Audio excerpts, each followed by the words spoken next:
Hello,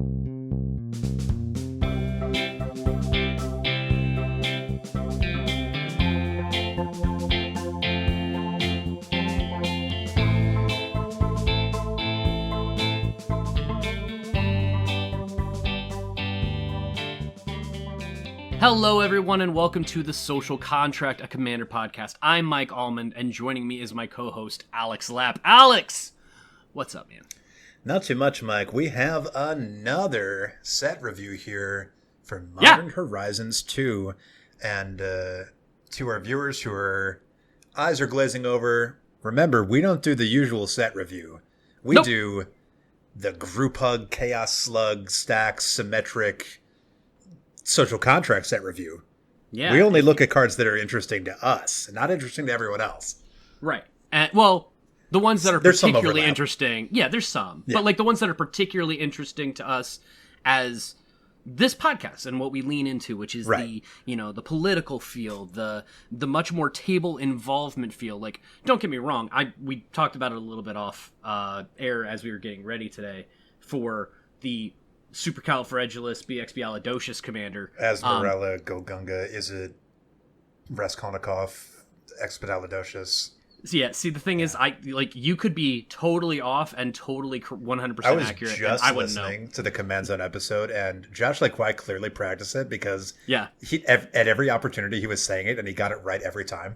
It's that or it's got to be a bunch of edits. And I don't think they do those edits really anymore because they're just like, you know what? We're doing okay. We're just going to roll through this stuff. Yeah. And with that, I think that's what we're going to do. You know what? I'm still going to edit it because me and you make way too many mistakes. But that's because we do our very best, everybody. We're Magic players just like you. So let's go ahead and roll through it. And we've got a cycle. We've got a kind of a returning mechanic that is fun, and I again, it follows I've accidentally built a deck a couple months ago that leans into the thing that we're actually trying to do. So yeah, I made a Joyra deck, which it does the thing that Joyra does, and oofa doofa, but only a couple of these cards can go in there. You probably don't run too many actual suspend cards in Joyra, right? Because I run a bunch, really, actually. Yeah, I tried to make it more of a time counters and suspend.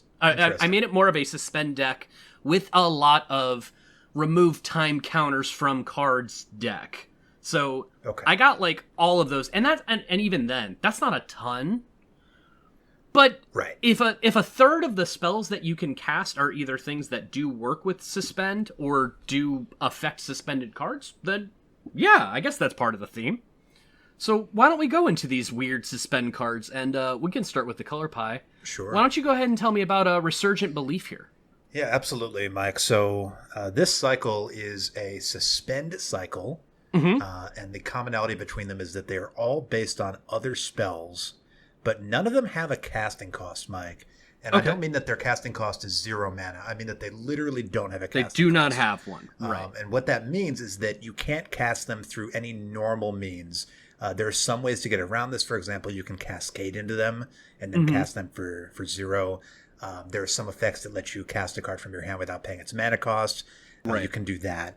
But under normal circumstances, the only way to cast these cards is by suspending them. So let's go ahead and read what Suspend does, and then we'll look at some of these cards, Mike. Sure. So Suspend says, suspend N, which is a number of turns, and then a cost. Rather than cast this card from your hand, you may pay N, or you may pay that cost, and exile it with N time counters on it. At the beginning of your upkeep, remove a time counter, and then when the last time counter is removed, you may cast it without paying its mana cost. And if it's a creature, it gains haste. So basically, the effect of that is that this is quite a bit like Foretell, which is a recent mechanic. Suspend is a much older mechanic, but Suspend is even a little bit more playing to the strengths of what we like to do, because when you suspend a card, Mike, unlike Foretell where you exile face down, Suspend you exile face up. That's why we're talking about these cards today, because everybody knows that these cards are coming. It's got a big countdown clock on it. Everyone knows when it's going to happen. So let's get right into it here. Resurgent Belief is a white card for no mana cost. And as you can see, if you're looking at this card, this is the last thing I'll talk about before we get into it. You can see there's a color indicator. A color indicator is a little dot next to the type line that indicates the color of the card, which is important because the color of the card is normally determined by the mana cost, which this card does not have. But there's no mana cost, right. Yeah. You may have seen this before on cards like Pact of Negation and other cards that have no mana cost.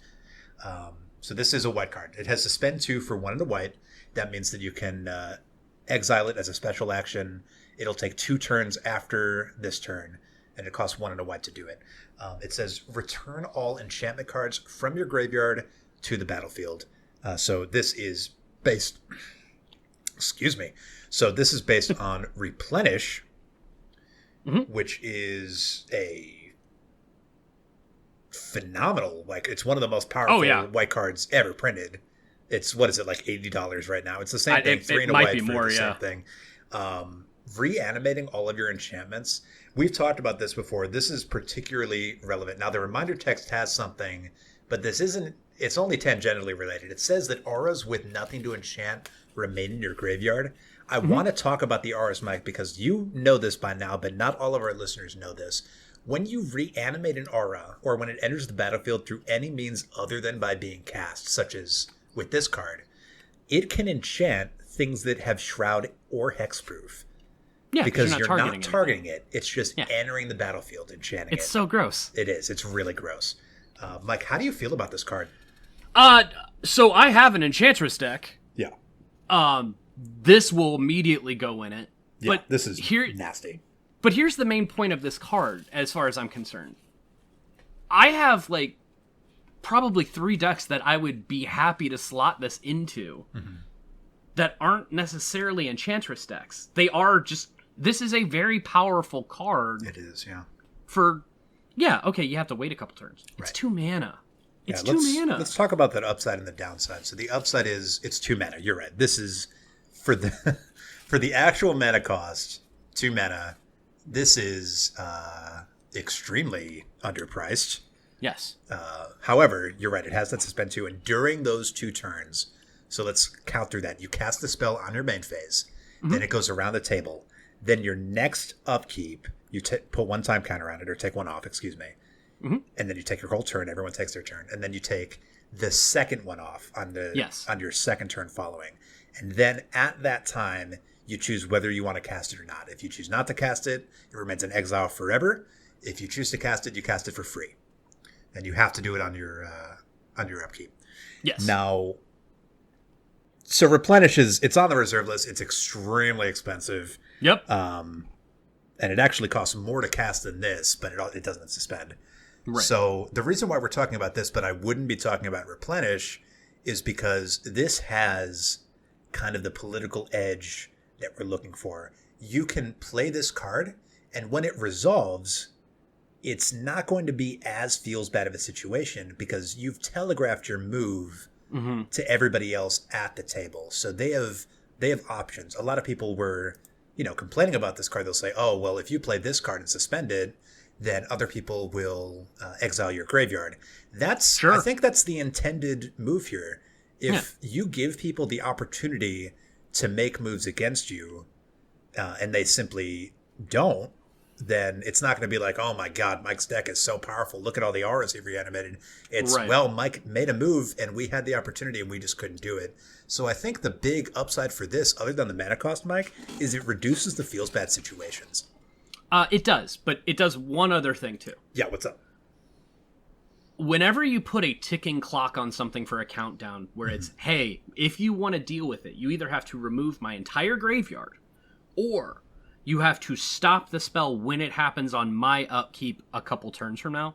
Right. I have no problem with somebody holding on to a counterspell to stop this move that I've telegraphed. Yeah. Because I would rather them do that than for me to cast Replenish out of my hand and them to counter it then. Because now they're actually ruining my plans. Right. The other thing that happens when you can play something like this and you say, hey, beware the boogeyman, is you can sneak in a whole lot of other scary boogeymen into the actual battlefield because they're worried about that thing that could happen in the past. If I win 2 turns from now, I don't care if you held on to a counterspell. This is a counterspell magnet. You're right. Most suspend spells are, and you're right. They have to wait until your upkeep 2 full turns from now with that counterspell, which means they have to hang on to it that whole time. And it means that on the last turn, they have to remember to keep that mana up. And you're right. During that entire time, you could be playing even bigger threats to maybe even bid out the counterspell even earlier, and then you get the replenish or the Resurgent Belief. But you're right. It forces people to make choices, and it encourages thoughtful play, and it creates an atmosphere of I'm giving you the opportunity to see my plan and to counteract it, rather than just popping off and, oh, I won with this, this, and this, and you don't even have any opportunity to stop me. This is it's a more gentle spell, and because it's more gentle, it has that upshot of being 2 mana, which is phenomenal. Right. So I'll tell you what, this is a very cool card. It has a very cool effect. Yeah. And as far as we're concerned, Suspend is one of those things that it's fun politically. Yeah. It's fun to show everybody, hey, this is what I'm planning on doing in a couple of turns, which is always nice. And this is a very powerful effect, like we said, and it's a great effect for white. There's a bunch of spice to this set, though. Can we lean into a blues? Let's see it. Card for this with Inevitable Betrayal. So this is Suspend 3, 1 generic blue. Search target opponent's library for a creature card and put that card onto the battlefield under your control. Then that player shuffles. So, Bribery. That's right. I was going to ask if you knew which one it was. This one is Bribery. Yeah, that's bad. Yeah. That's bad. Bribery is a very powerful effect. And before we go into the actual little ins and outs of this card, let's talk a little bit about how Bribery works, or how Inevitable Betrayal works, because they're the same effect, and how that works specifically with respect to when you've stolen something and then you lose the game, which you probably won't because you just stole someone's best creature, but you might. When that happens, because you've stolen it out of their library and they never had control of it, it actually is exiled when you lose the game if that player is still in the game. Right. So even though it's theirs and you took it, they don't get it back. That's a really powerful upshot, Mike, that a lot of people aren't thinking about when they look at this card. No. And I understand that basically the turn that you cast this, you have to wait 3 more turns before it resolves. Totally understand. What are they going to do? Like, get all the creatures out of their deck? They can't. Right. This is one of those things that the way that you stop suspend spells are you target the thing that would be an issue or you counter the spell. We were talking before about Resurgent Belief being a card that you would hold up a counterspell for, and if you do, okay, fine. Like, I've got other stuff I can do. A 3 mana, I'm going to take the best creature out of your deck is something that, even knowing what I just said, I would absolutely save a counterspell for this. That's the thing is, when you suspend this is there's a little bit more to talk about here than the white one, because for the white one, everybody will constantly know and or constantly be asking, okay, what auras are in your graveyard? So let's keep an eye on this. Or yes. At least they should be.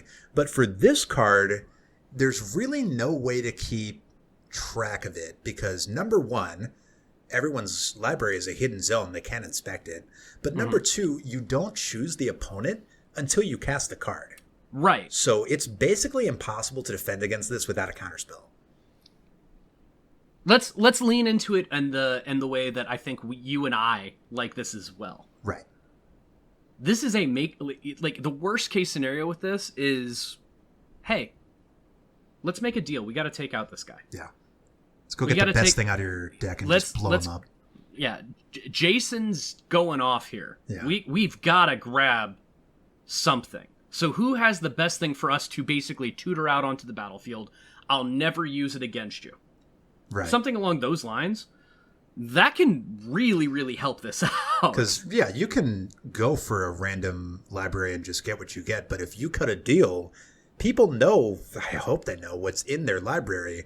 And they can tell you, it's like, hey, I got a Darksteel Colossus in here. If you want, like, to completely destroy Dana, like, you can pull it out. But after that, you need to sacrifice it and or don't use it against me.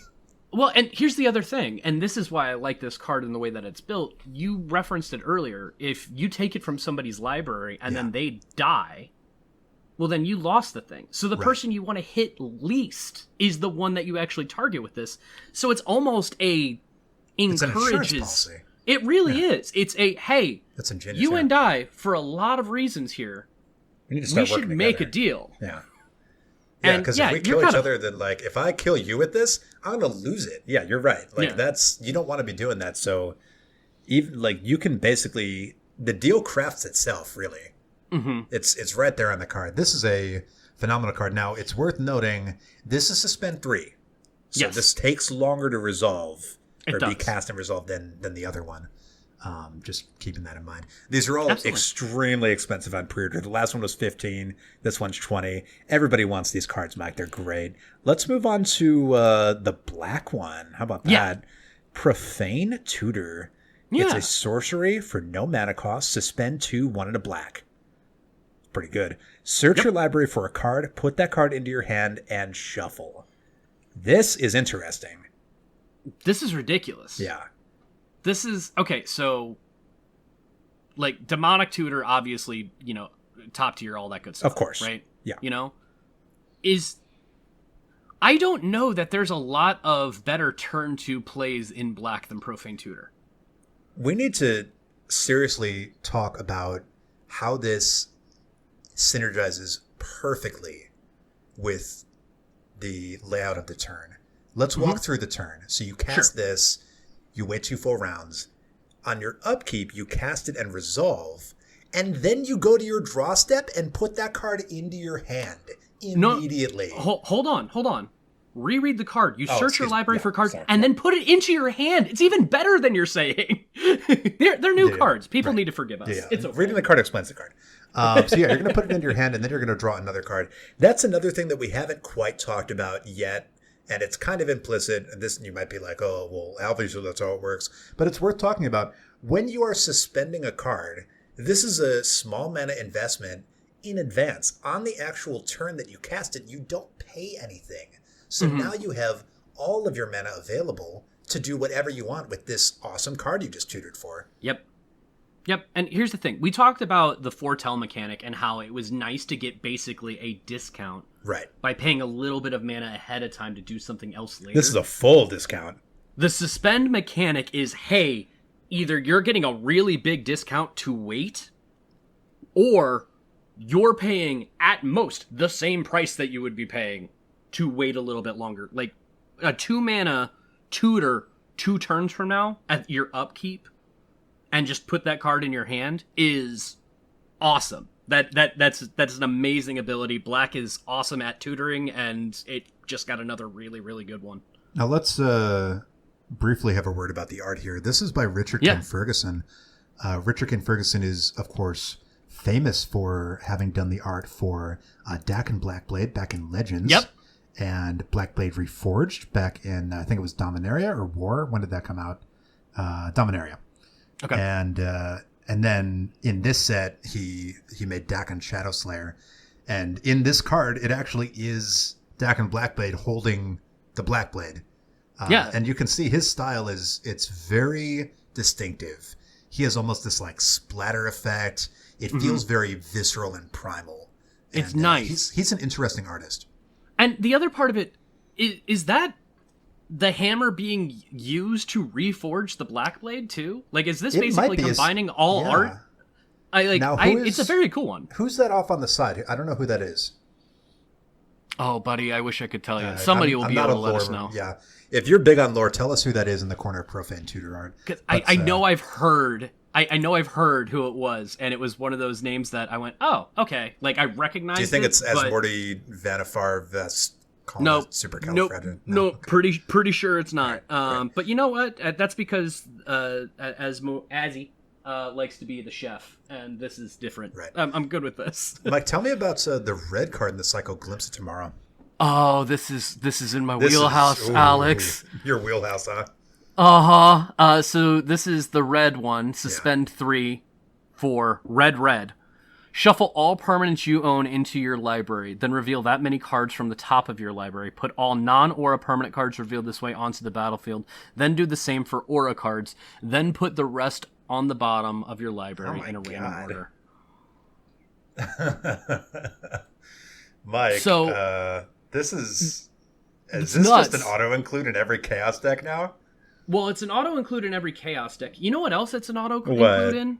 Every tokens deck that's ever been made. Ever. In red, yeah. In red. Yeah.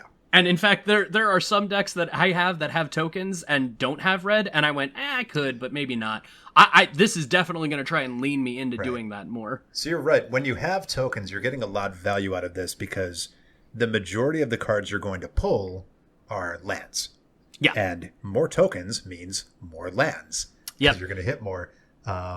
Now, obviously, you don't get to keep any instants and sorceries, so this is not appropriate in a Spellslinger deck that's mostly instants and sorceries. However, in pretty much any other kind of deck where either you have a big board commitment, like Kranko, or you're doing Chaos, I mean, we talked about this in a recent episode, Mike. A lot of Chaos decks these days are apparently running Cascade. There are fewer things better to Cascade into than a 0-mana spell. Yep. Yeah.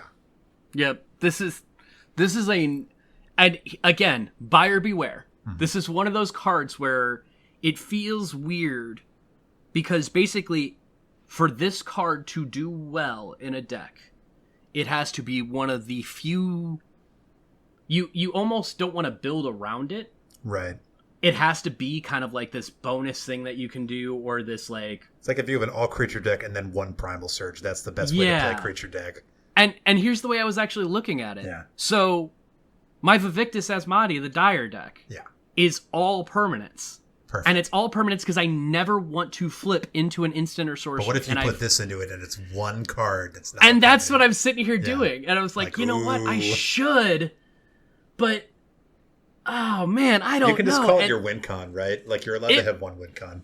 It might be, but at the same time, this is absolutely going in my Kineos and Tiro deck because much like yours, it is a tokens-based deck. Let's go ahead and get everybody a whole lot of stuff. By the way, I'm going to turn all of my stuff into weird stuff. So we talked about how the other three cards are weakened by the Suspend effect, and this card similarly has an Achilles heel, and that is that the board can be wiped prior to you getting to resolve this spell. Yes. And obviously, if you have a very large commitment to the board, and there's 3 full turns between now and when the spell resolves, people are probably going to try to wipe the board. However, it can be played around, and this is why we've chosen the card, because it has that counterplay. Yep. It's... The way that this goes badly is it requires a board wipe from somebody else the turn prior to you casting it. Then shuffling nothing but lands into your deck, then revealing that many cards and whiffing pretty hard to not at least get some value for a 2-mana spell. There has to be there's a certain amount of bad that has to happen for the even middling downside of this card. Yeah, I mean, here's the thing. Like, if you wanted to be very rude with this card, you could blow up all the lands, and then when you shuffled all your non-land permanents back in, you would be the only one to get lands, and everyone else is screwed. Yep. Now, I wouldn't recommend it, but that's definitely an avenue. That's it. At the same time, if you're somebody who is playing land destruction to be able to win the game, this will help you win the game.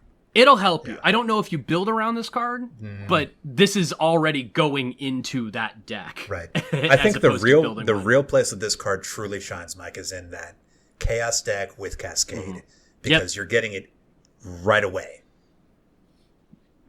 It's a nutty card. Very interesting. So I feel like we've done this a couple of times recently, which is nice. Do you agree with me that of these of this cycle, the green cycle card is the worst of the bunch? No, I would not agree with that. Really? Yeah. Okay, that's actually exciting then. Why don't you tell me about Guy as well? Oh my gosh, Mike. Now, the only part about this that is the weakest one is that it has the longest amount of turns suspended.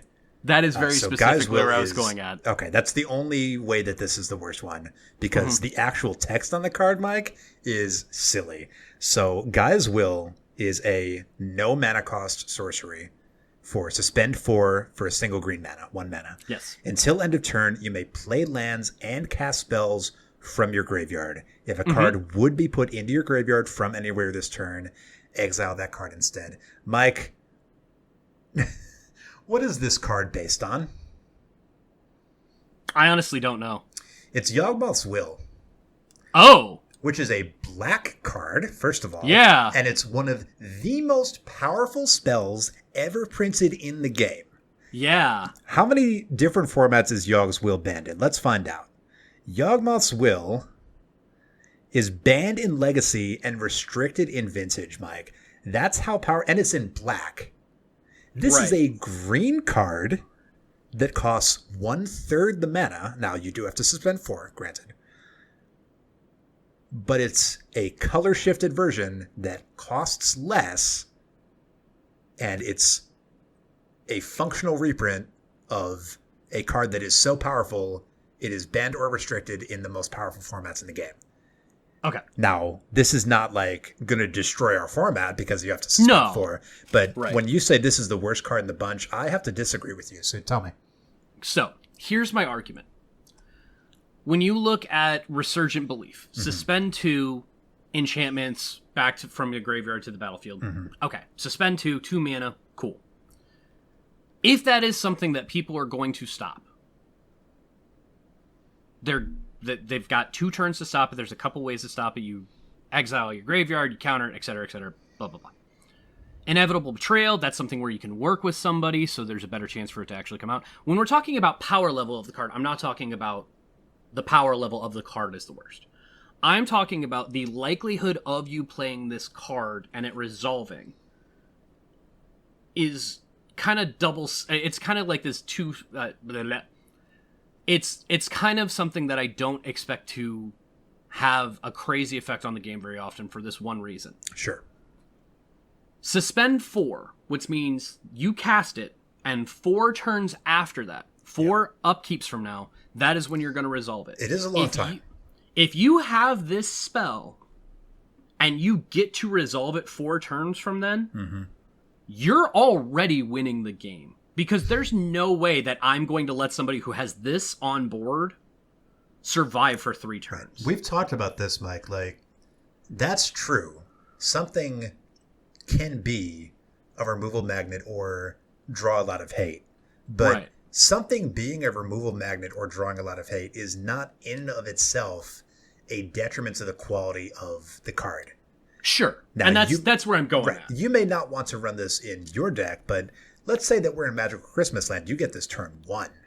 And then you spend turns 2 through 4 basically filling up your graveyard. You're in green. You can do that. You're and then on evolving turn 5, wilds. On turn 5, like you're running away with stuff. So, I mean, this is, like I said, it's not going to ruin the format. This isn't Yawgmoth's Will. Yawgmoth's Will, this ain't. But the fact of the matter is that the words on this card, even though they come with the rider of Suspend 4... They are very scary words. Right. I will give you that. They're going to draw the hate. And the fact of the matter is that you can cast this and just let it sit there and then not even worry about filling your graveyard. And maybe everyone's just so worried about your graveyard that they're not appreciating what you're committing to the board. And you sneak stuff on, etc. Then you have a high commitment to the board. People forget about this card, which they will. They probably will. And then they'll blow up the board, and now all of a sudden, all of your best stuff is in the graveyard, and you can reanimate all your stuff. There are a lot of lines that exist with Yawgmoth's Will that basically just end the game. Now, I would not be surprised to see this card be functionally a win con in the right kind of deck. Sure, and that's totally fair, because this is going to sound silly, and maybe it's just because I've built a lands deck, so I've got a lot more of those lands coming from the graveyard cards in my head. I'm so much less concerned about the playing lands from the graveyard effect. Because unless you can get multiple land drops, or unless there's a card where somebody literally blew up your best land, and well, fine, I'm just going to get it back when this thing resolves. Right.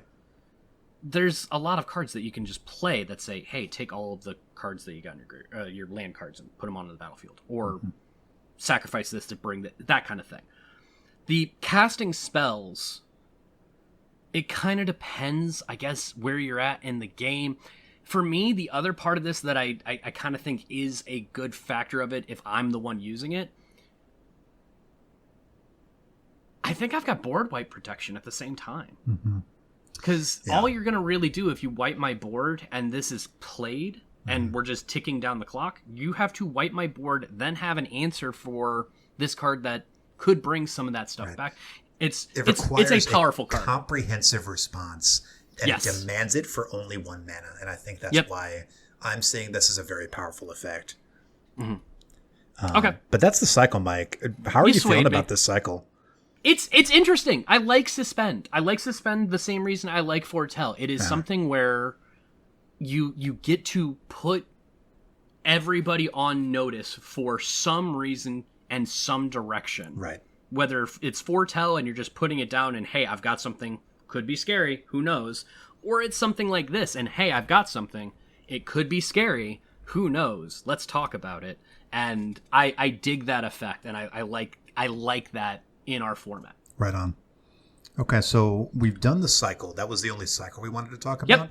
Let's wrap back around to the top of the color wheel and talk about white again, Mike. Tell me about Esper Sentinel, a white 1 mana card draw effect? Question mark. So this is Esper Sentinel, 1 white for a 1/1 human soldier artifact creature. Whenever an opponent casts their first non-creature spell each turn, draw a card unless that player pays X, where X is Esper Sentinel's power. It's a 1/1.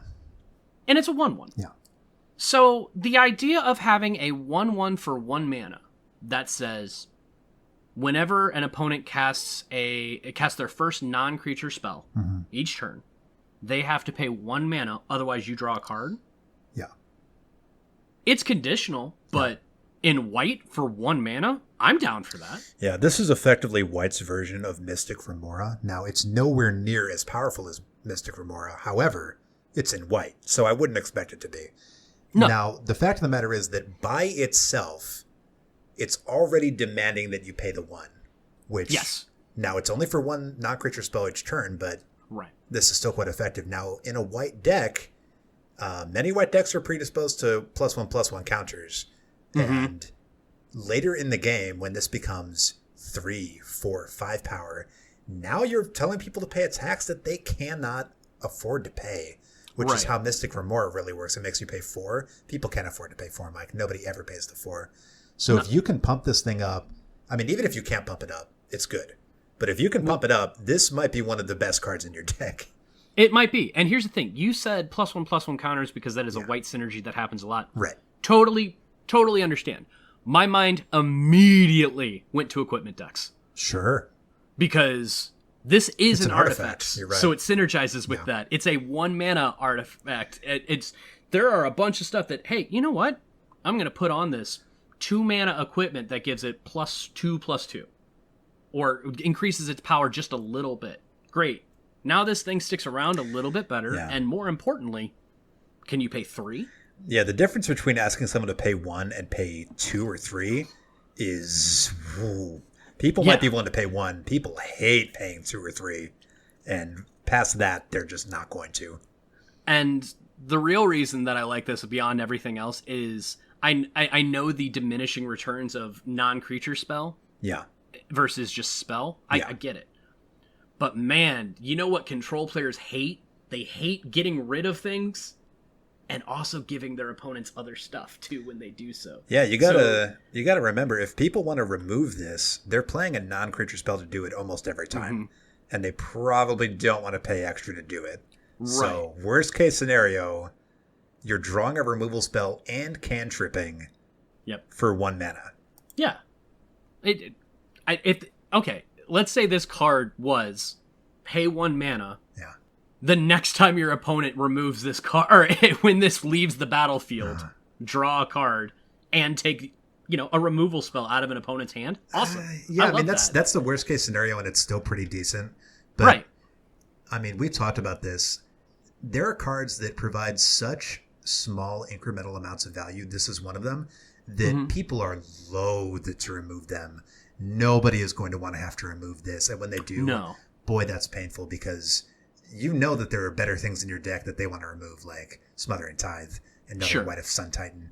Like, people will want to remove better things than this. They really don't want to remove this. And if they do, I mean, they blew a removal spell on a 1-mana 1/1, Mike. That's gotta feel bad. They blew a spell on a 1-mana 1/1. And you drew a card. That is an artifact and a creature, which are the two things that are really easy to bring back from your graveyard. Yeah, exactly. Like, oh, it's so good. I love this card. I like the design of it. I like what they're doing. I understand that White can't, and when I say can't, by their definition, and by they, I mean... By my definition, White should be able to do a lot more stuff. Sure. But I like the idea of, hey, we're gonna give White card draw in a way, but it has to be in this way that we've drawn out for White, and getting cards like this every once in a while, I go, okay, you know what? I see what you're doing. It's not how I would do it, but at least you're doing it. Fine. Mike, this is right on par. I would play this or land tax on my turn 1 play, and I would be equally happy with both of them. Oh, I'd be happier with this than land tax. You'd be happier with this than land tax? I would. Wow. I would. Because with land tax, I am filtering my deck and I'm ensuring I don't miss any land drops. Right. With Esper Sentinel, I have this, are you sure you really want to destroy this thing? It's a 1-mana 1/1, and there's not a lot of people running Shock. So if you really want to destroy this, that's fine. I'm probably going to draw off it anyway, and if this card draws me 3 cards off the top of my deck, I'm totally fine with that. Like, this is a pretty good mid-or-late game play. If you drop this turn 1, you are racing out to an early lead. If somebody drops this turn 1 in your meta, that is one of those times where it's like, hey, it is totally reasonable to destroy it as soon as possible. Yeah, this is totally fun. Incredible turn 1 play. Esper Sentinel is fun. All right. Let's move on. We vamped on it too much. Let's go ahead and talk about Out of Time. Out of Time. Now, this is a 1 generic white enchantment that says, when Out of Time enters the battlefield, untap all creatures, then phase them out until Out of Time leaves the battlefield. Put a time counter on Out of Time for each creature phased out this way, and it has Vanishing. Vanishing says, at the beginning of your upkeep, remove a time counter from this enchantment. When the last is removed, sacrifice it. So it's a whole bunch of words that says, when it enters, untap all creatures, phase them out, and then essentially put a clock on this for as many creatures as it phased out. When it leaves, bring them all back in. Right?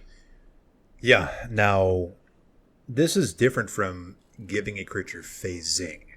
Yes. Because if they had phasing, then they would phase back in before their controller's next untap step. However, because they phase out until something happens, as long as this remains on the battlefield, they simply do not exist. Yep. So board wipes can't get them. They don't count when you're counting how many permanents you have. They can't be spot removed. They don't count towards devotion. They're not there. Even though they're there, they're treated like they're not there. Right. Vanishing is effectively just the opposite of Suspend. Yep. They both use time counter effects.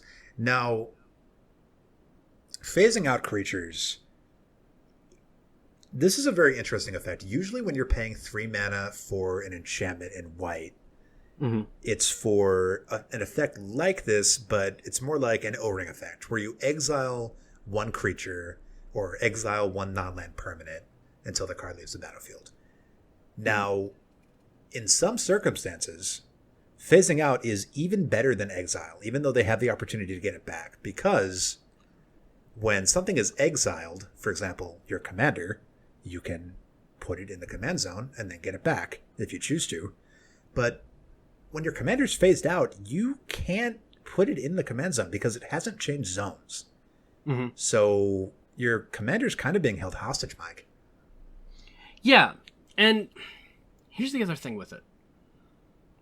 This is a 3 mana wipe the board, not wipe it, but remove creatures from the board until I choose to as well, which is kind of nice. The ability, if you've got a blink deck and you're looking for a bunch of ETBs, this is something I could see going in. Well, we need to be careful. I'm not sure if this is what you meant, but when things phase out and phase in, they don't have LTB and ETB effects. Oh, yeah, you're right. I want to make sure for our listeners that because they don't change zones, they don't leave the battlefield and they don't enter the battlefield.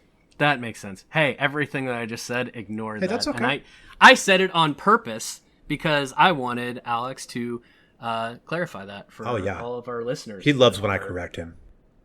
It's an interesting card. I do like it. It's unique, and I kind of dig when they're like, "Hey, we're going to take this kind of effect that you're used to, but we're going to switch it up a little bit." Yeah. Speaking of, let's talk about Search the Premises. Yeah. Why don't you read that? Search the Premises, 3 and a white for an enchantment. Whenever a creature attacks you or a planeswalker you control, investigate. For newer players, investigate is create a colorless clue artifact token with the activated ability pay 2 and sacrifice, draw a card. That is a mechanic from Shadows of Innistrad, I believe, that is just now being brought back. And I mean, interestingly enough, clues are allowed to be used in colors that, like white and colorless, usually aren't allowed to draw cards very easily. Right. Now, I wouldn't expect to draw very many cards off of this. What I would expect is for people to not attack you. Yes. But here's the thing. There's plenty of white cards that say, don't attack me unless you can blank. Right. And this doesn't discourage somebody from being able to attack you. Well, I like. Let's talk about this a little bit because in the context of goading and forced combat, which is where my mind is going. Okay. The other effects like this, Ghostly Prison and Norn's Annex, there are a lot of effects, a few in white that do this. Those effects do entirely prevent someone from being forced to attack you. We've talked about this before. If you have an effect that taxes someone from attacking you, and then you either goad their creatures or force them to attack, they can't be forced to attack you and pay the mana cost. Now, they can if they want to, and they choose to pay the mana cost, but you can't make them. This is different. If you force someone to attack you, they still have to attack you, and then you're going to investigate for each creature that does. So this has a little bit of upside in specifically a goad or a forced combat deck. I just want to give them... I want to give Wizards a little bit of credit here. Thank you very much for not turning this into a whenever one or more creatures attack you. I know, right? Like, I read this card. I read this card 3 times just to make sure. Yeah. Because I'm like, okay, 4 mana for an effect that seems about right. That's about right for 4 mana. Right. Where's the catch? Oh, this is just a decent white card. Okay, fine. Well, the catch is that you're not drawing the card. You're being given a token that lets you, at a future time, pay 2 mana to draw a card. Now, paying 2 mana to draw a card is a pretty good rate when you're not in blue. Like, we know, we respect the 2 mana drawing a card. That's a pretty good rate. We like that. But it's not just that, Mike, because a clue token is also an artifact. Mm-hmm. And Wizards has been providing some more support, especially for equipment-based white artifact and equipment decks. And there are a few cards that care about the number of artifacts you control. And I'll tell you, artifact tokens are a pretty good way to increase the number of artifacts you control. I can tell you that firsthand. They're being so kind to me. I've got too much Boros equipment or Boros artifact and other things decks. So things like Esper Sentinel, things like Search the Premises, I just appreciate it. It's just nice. Now, there is an interesting synergy with this and then one other card that got printed. Now, we're not going to talk about this card in detail other than its relation to what we just talked about. But there is an extremely high synergy effect that goes with this. Academy Manufactor. Yeah. For 3 mana, it's an artifact creature assembly worker for 1/3. And it says, if you would create a clue, food, or treasure token, instead create one of each. It's now, so Clue we busted. just went over. You pay 2 in sack and you'll get a card. Food is pretty garbage. You'll pay 3 in sack and gain 3 life, right? Or pay 2. 3 or 2. It's whatever it is. Yeah. And then treasure is the best one of the 3, right? You'll tap and sack it and you'll get 1 mana of any color. Yep. Now, Mike, if you have these 2 cards out, whenever a creature attacks you or a planeswalker you control and investigate, create a food token, and create a treasure token, well, first of all, literally nobody's ever going to attack you. No. And if you force them to attack you, the amount of value you're going to get is absolutely colossal. Like, my God. I would like you to attack me with these 4 creatures, and I'm going to get 12 artifact tokens, and then I'm going to play Blink Moth Urn, and then I'm going to make an absolute buttload of mana. Inspiring Statuary, please. These are all mana. Very nice. All very of nice. them. Right. So let's move on to blue, Mike. Tell me about our first blue card here. So this is one I actually wanted to ask you about, so I'm pretty happy here. Dress Down. 1 generic and a blue for an enchantment with flash that says when it enters the battlefield, draw a card. Mm-hmm. Creatures lose all abilities. At the beginning of the end step, sacrifice Dress Down. Okay, so this is a 1 mana, all creatures lose all abilities. But it replaces itself. It's 2 mana. Oh, sorry. I meant a, yes. So, 2 mana, all creatures lose all abilities with flash, replaces itself because you draw a card. Yeah. And it helps for a turn. Right. Okay. How does that work if a creature is equipped with something? Yeah, Mike. So when we talk about this, creatures lose all abilities, we're talking about layers.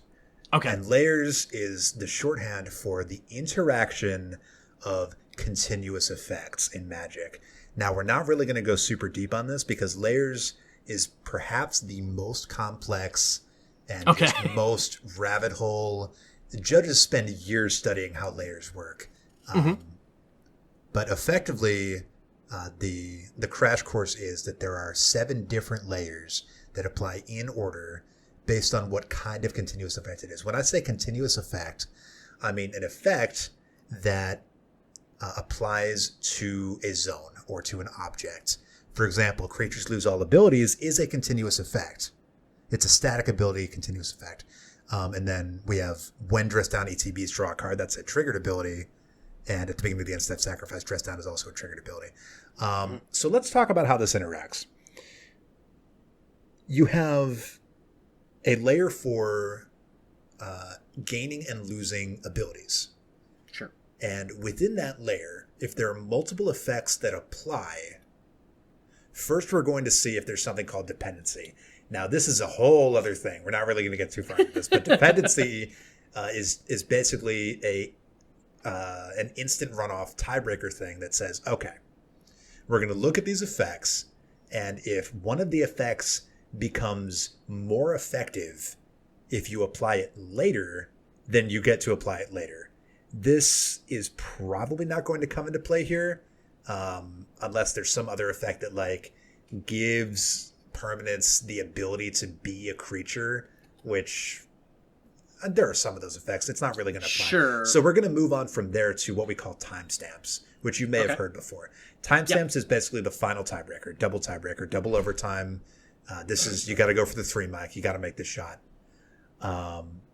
In timestamps, what we're looking for is when that continuous effect began to take effect, when its timestamp is. And timestamp, you may have heard this in other contexts, and you like see a date and a time and like the number of seconds, and it's in this time zone. That's not what we're talking about. We're talking about things that happened before and things that happened after. All that matters is the relative position in time of each effect.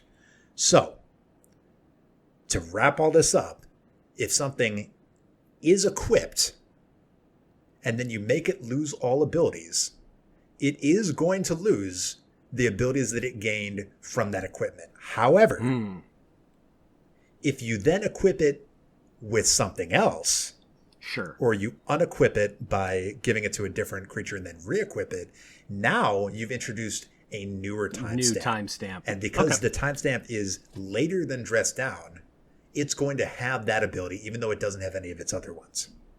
So that's the extremely shortened, compact 5-minute answer, Mike. I hope that wasn't too long.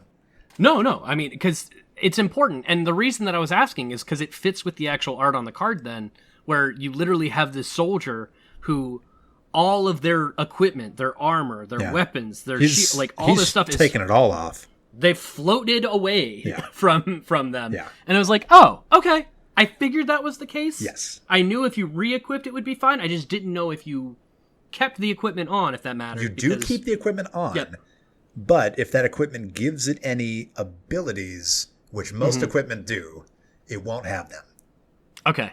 Yeah. Okay. That's neat. And this is a good card. This is a very good shutdown. It is. This is quite a bit like Sudden Spoiling, which is a black effect with Split Second. But this is an enchantment with Flash, and it's in blue.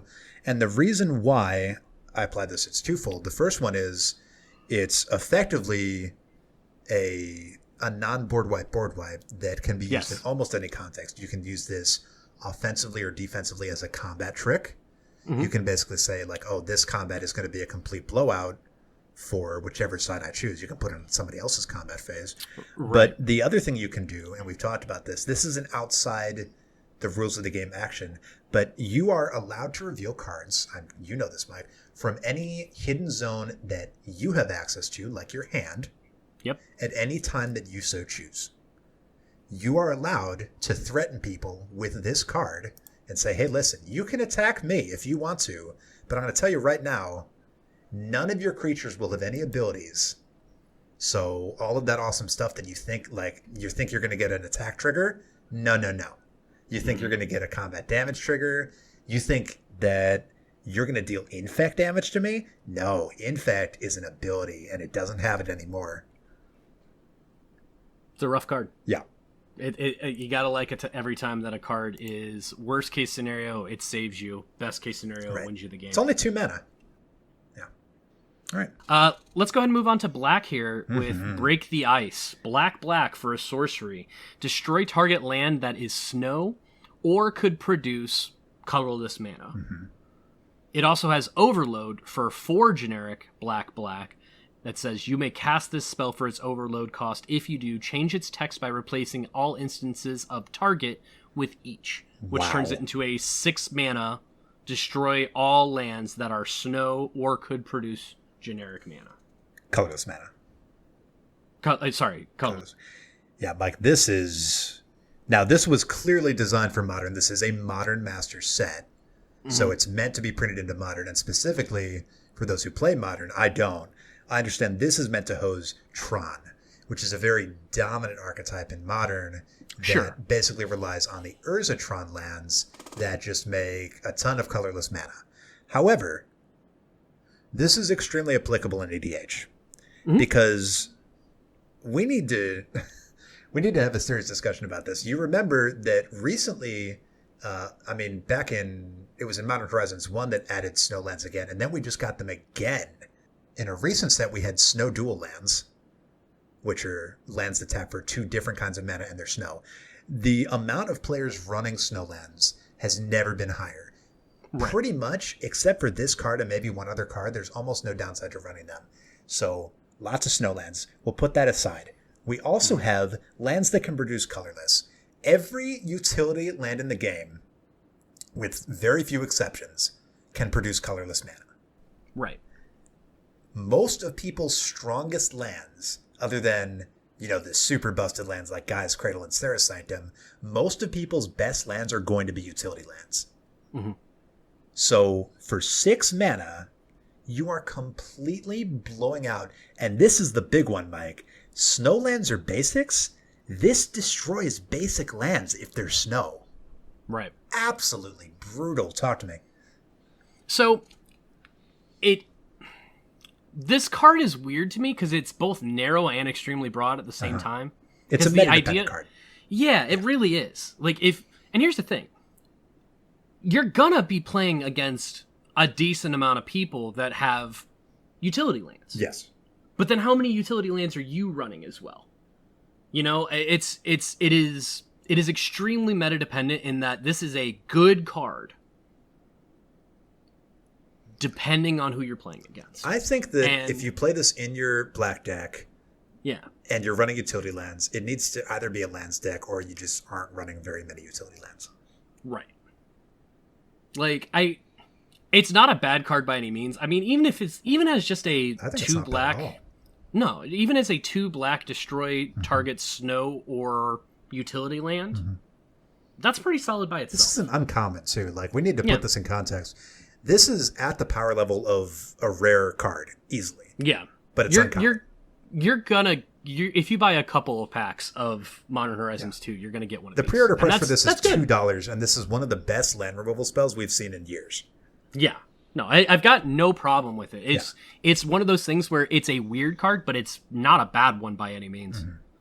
So this is something that absolutely destroys things that make colorless mana. Do we want to go ahead and talk with a card that, I mean, I'm going to buy 7 of just for whenever. Let's have just for whenever we play each other again. This, oh my God, Mike. Frankly, I can't even believe they printed this card. This card is Damn, as in Damnation, but shorter. Damn for black. Damn black. Sorcery. Damn. Destroy target creature. A creature destroyed this way can't be regenerated. Overload 2 white. Yeah. So, this is an Orzhov card for Commander. You need to be in black and white at least to be able to cast it. A lot of people didn't catch that the first time around. This is an Orzhov card. Now, that being said, in both white and black, we got Wrath of God, we got Damnation. Both of them have this effect. Destroy all creatures. Those creatures can't be regenerated. Both of those are 4 mana, if I'm not mistaken. Yep. And they don't have the option to cast them for 2 mana as spot removal. And this one does. So as long as you're in an Orzhov deck, Mike, this is a strictly better removal card. This is crazy. This is one of the best removal spells ever. Sorry, go on. No, you're good. You're totally right here. Because most of the times when I see a 2 mana removal card that says destroy creature, I usually I'm sitting here waiting for it to say tapped. Yeah. Or non-black, non-artifact, or something along those lines. Right. Yeah. But just destroy target creature. Can't be regenerated. Yeah. Awesome. Great. 4 mana turns it into a Wrath of God instead. That's great. This is never a dead card. Yeah. It's just called Damn. It's called Damn. I mean, everyone is super hyped about this card, Mike. It's pre-ordering for $21 right now. Yep. I mean, we just have to appreciate that Orzhov or Silverquill is whatever you want to call it, black-white, is the absolute king of removal. Like, white is pretty good at removal. Black is very good at removal. Black and white is on a whole other level. Take all of the removal. We talked about like Merciless Eviction. Yep. We talked about Anguished Unmaking. We talked about Spark Harvest, whatever it's called. There are so many black-white effects that are just absolute top-tier removal, and this is joining the list. It's very good. Yeah. You gotta like... Everything else about the actual card text is good. There is nothing that's going to be more fun to me than, even if it happens against me, throw it down and just say damn. Damn! That's never not going to be happening. No. It's I'll tell you what, we're on to the multicolored cards here. So why don't we go and move on to Piru, the Volatile. All right. Which is expensive. 2 generic, 2 red, 2 white, 2 black for an 7/7 legendary creature, Elder Dragon. But I think it's worth it. Flying, lifelink, at the beginning of your upkeep, sacrifice Piru the Volatile unless you pay red, white, black. And when it dies, it deals 7 damage to each non-legendary creature. Wow. So, can we talk real quick about this thing dealing damage to every non-legendary creature with lifelink on? We have a lot to talk about here, so holy shit. Let's start with that ability.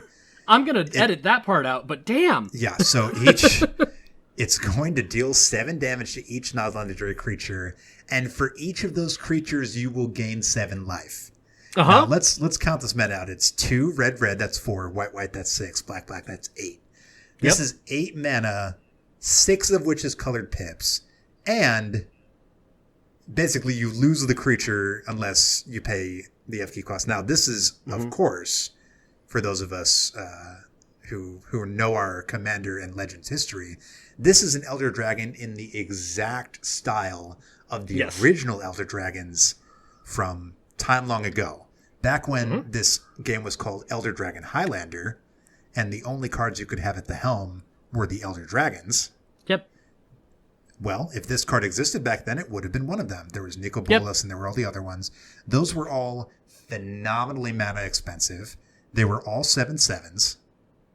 And they all sacrificed themselves at the beginning of your upkeep unless you paid 3 colored mana. This is easily sliding in. This just feels right at home with that group of creatures, Mike. This is... I mean, it's big. This is very Timmy, but... Yeah.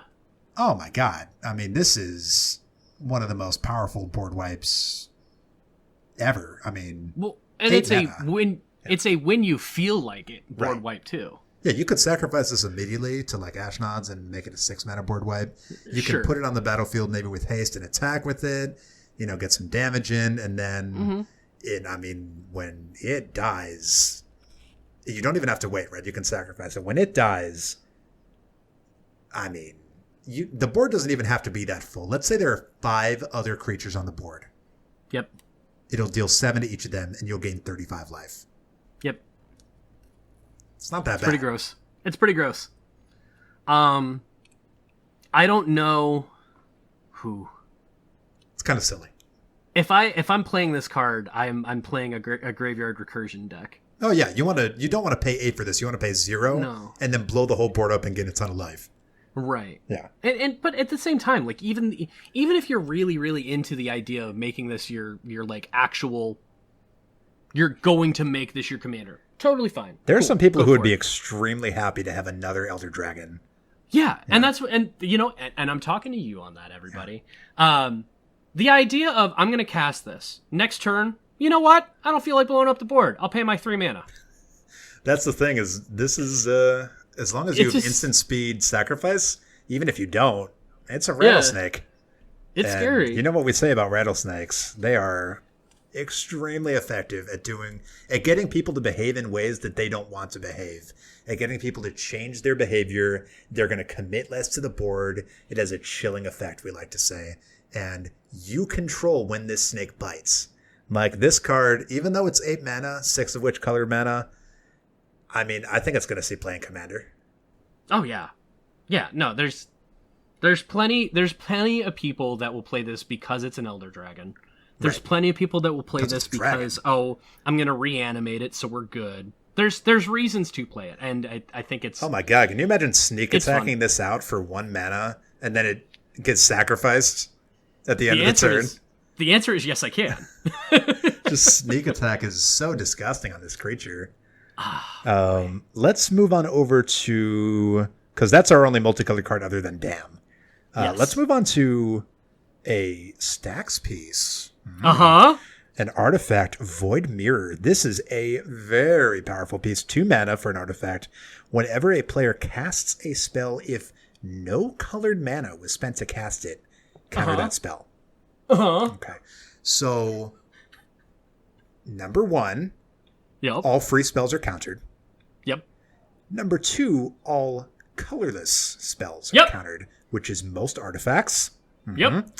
Which is powerful colorless planeswalkers like Ugin and Karn. Which is powerful colorless spells like All Is Dust. Other super powerful effects like that. Emrakul the Promised End, my girl. Say no to her.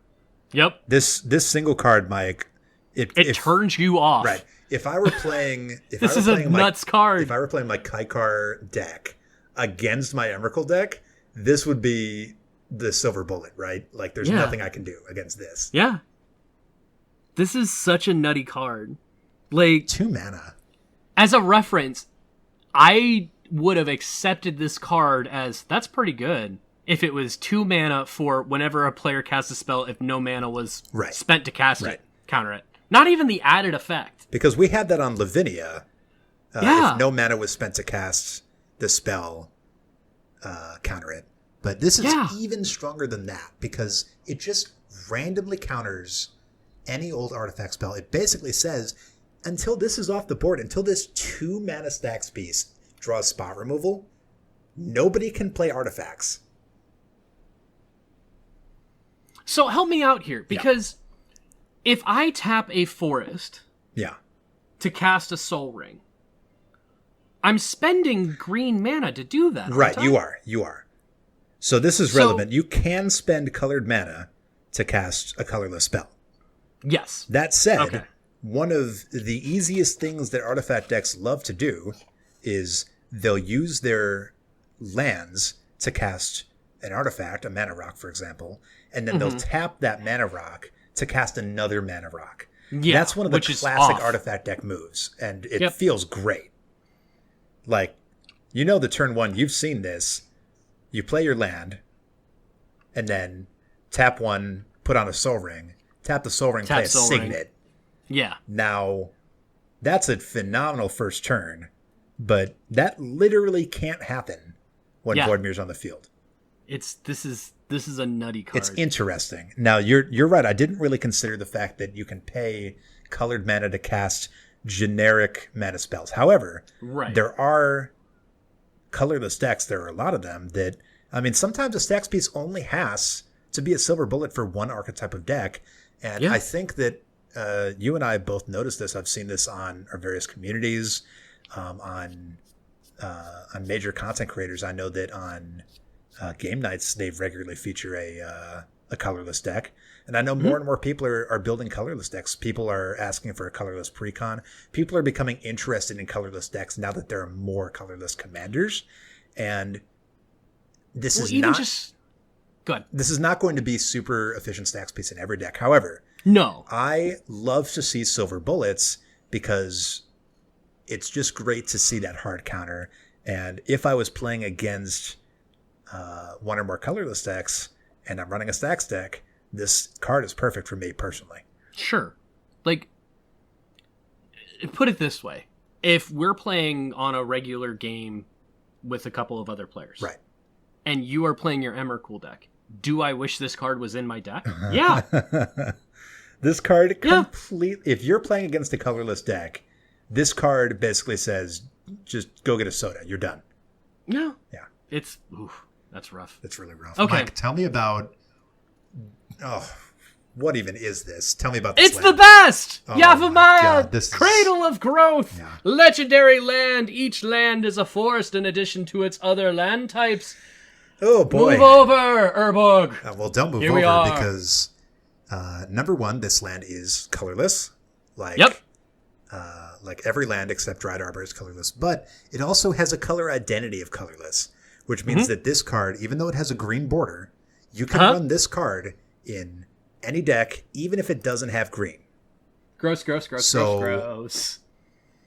You know me. I'm the kind of player who would run Urborg in a deck that doesn't have black just to help my fellow opponents and my fellow players fix their mana. So now you can run... And that's the other thing is when it says each land is a forest in addition to its other types, just like Urborg allows itself to tap for black, this allows itself to tap for green. And if you have both Urborg and Yavimaya, then every land can tap for black or green. And this is... It's just a nice effect when you help other players get their fixing, get their deck on board.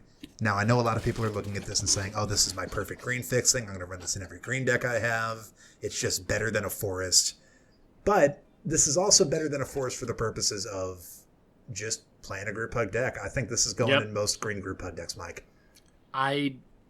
What bums me out is right now this is about a $28 card, $28, $30, $35. That's a hefty price tag on that one. Yeah, and I want this in like 3 decks. I'm just sitting here, it's like, well, I hope I get lucky. What an incredible card. I will put it this way, I'm absolutely going to buy one of these for my Damia Lands decks. Sure. Just because I love it. It's so good. I mean, it's such a good card. You might hear me talk about like, oh, Urborg's a group hug card or Yavimaya's a group hug card, and just roll your eyes because like, oh, well, like, sure, technically it gets fake. No, genuinely, when Urborg hits the field, even in a deck that isn't a group hug deck, the first thing that, like, usually at least 1 or 2 people at the table are like, oh, thank God, now I can play this. Right. because that player doesn't mean to fix them, but they are. And, right. If one other player is playing black, congratulations. Yeah. They don't have to worry about black sources for the rest of the game. Now, a lot of people would consider that a bad thing, but for us, this is an upside. This is a gift to the table. And this is going to, as long as you play this with the open intent and say, hey, everyone, like I notice you don't have, how many times have you ever heard this, Mike? I wish I could cast my commander, but I don't have this color of mana. I hear it all the time. And here's the one thing I will say. Even if you're in like a competitive format, if you're playing CEDH, are you really happy if someone's mana screwed? Okay, let's not talk about CEDH because I don't have anything to say about it. No, but like I'm sitting here saying like if I feel like in a competitive format, the reason that people play competitive is because they want to have the most fast, efficient, powerful game possible, right? I think if that's what you're going for, you're not excited if you have one player that's basically like, well, I can't cast anything because I haven't drawn a green source this game.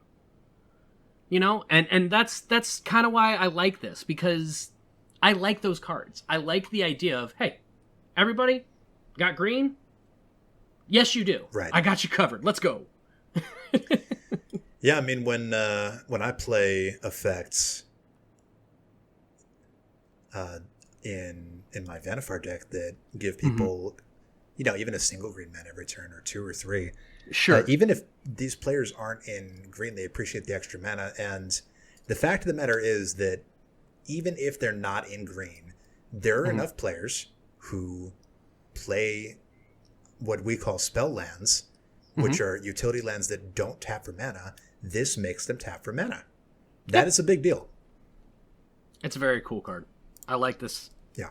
And I mean, don't get me wrong. The second that they make the Yavimaya coffers in another set, then I'm going to be upset. But before then, I'm totally fine. That's the main difference, right? Is that black does have Cabal coffers and Cabal Stronghold. Green doesn't have either of those. Yep. It just has every other. We'll see in 2 years. We'll see then. Yeah. We'll replay this episode and we'll make a we apologize disclaimer. All right, man. Well, I mean, that's what we got for Modern Horizons 2. How do we put this? It's doing less crazy stuff than we've looked at recently, because this is Modern Horizons. It's, hey, we're going to bring in some cards that have some familiar mechanics, things along those lines. It's a modern set. Totally get it. But that doesn't mean that even if we're not looking at a bunch of group hug cards, there's some stuff to this set that I'm pretty excited about. Absolutely. Now, we talked about all the cards that we want to talk about, but let's briefly have a 30-second judge's corner about one particular card that I would just like to bring up. Now, a lot of you may already know this, but I have a feeling that some of you don't, and this is really relevant information. There's a new card that we didn't talk about this time called Grist the Hunger Tide. Yeah! Which is a 1 black-green for a legendary planeswalker, Grist. And it says, we're not going to go over the individual abilities, but it has a static ability that says, as long as Grist the Hunger Tide isn't on the battlefield, it's a 1/1 insect creature in addition to its other types. Now, the judges who have not been keeping up with the rules might be scratching their heads, and the new players or players that aren't really invested in the rules might be scratching their heads. When you see this, your first instinct might be to say, oh, that's a characteristic defining ability, a CDA. This is a very iconic kind of ability that shows up in Magic that basically functions in every zone and defines the characteristics of a card. For example, its power, its toughness, its types, its abilities, things like that.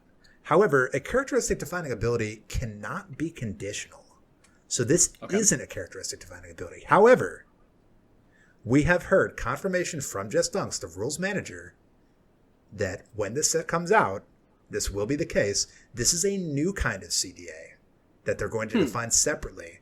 And because of that, it's conditional, so it's not going to be a proper CDA. I don't know how they're going to do it, but what they're going to do is make it so that this ability allows Grist to be your commander, because in the command zone, it's an insect.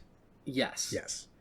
This is relevant information because a lot of people might have looked at this and been like, oh, well, that's a cool planeswalker, but I can't make it my commander. Yes, you can.